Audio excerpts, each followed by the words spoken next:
కాలజ్ఞానంలో శ్రీ పోతులూరి వీరబ్రహ్మేంద్ర స్వామివారు నిర్దిష్ట తెలుగు సంవత్సర పేర్లతో అనేక సంఘటనలను ప్రస్తావించారు. సంవత్సరాలు సంఖ్యాపరంగా లేనందున మరియు ప్రతి 60 సంవత్సరాల తర్వాత పునరావృతం కావడంతో నిర్దిష్ట సంఘటనను నిర్దిష్ట సంవత్సరానికి పిన్ చేయడం ఆచరణాత్మకంగా సాధ్యం కాదు.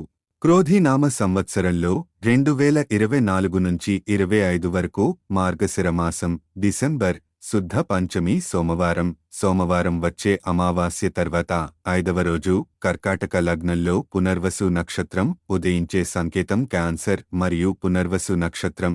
నేను శ్రీ వీరభోగ వసంతరాయగా నడిచినప్పుడు దక్షిణాన కొన్ని విపత్తులు తలెత్తుతాయి. ఇది ఆకాశంలో కొత్త నక్షత్రం ద్వారా సూచించబడుతుంది.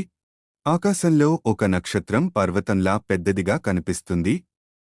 అది యుగ పరివర్తన, యుగ మార్పు నక్షత్రం. చాలామంది ఆ నక్షత్రం పుట్టినప్పటి నుండి చూసి చనిపోతారు. అలాంటి సమయంలో మంచివారిని రక్షించేందుకు, దుర్మార్గులను శిక్షించేందుకు వీరభోగ వసంతరాయలుగా వస్తాను. అయితే అంతకు ముందు ఒక్క నిమిషంలోనే అన్ని పనులు మెరుపు వేగంతో జరిగిపోయేవి.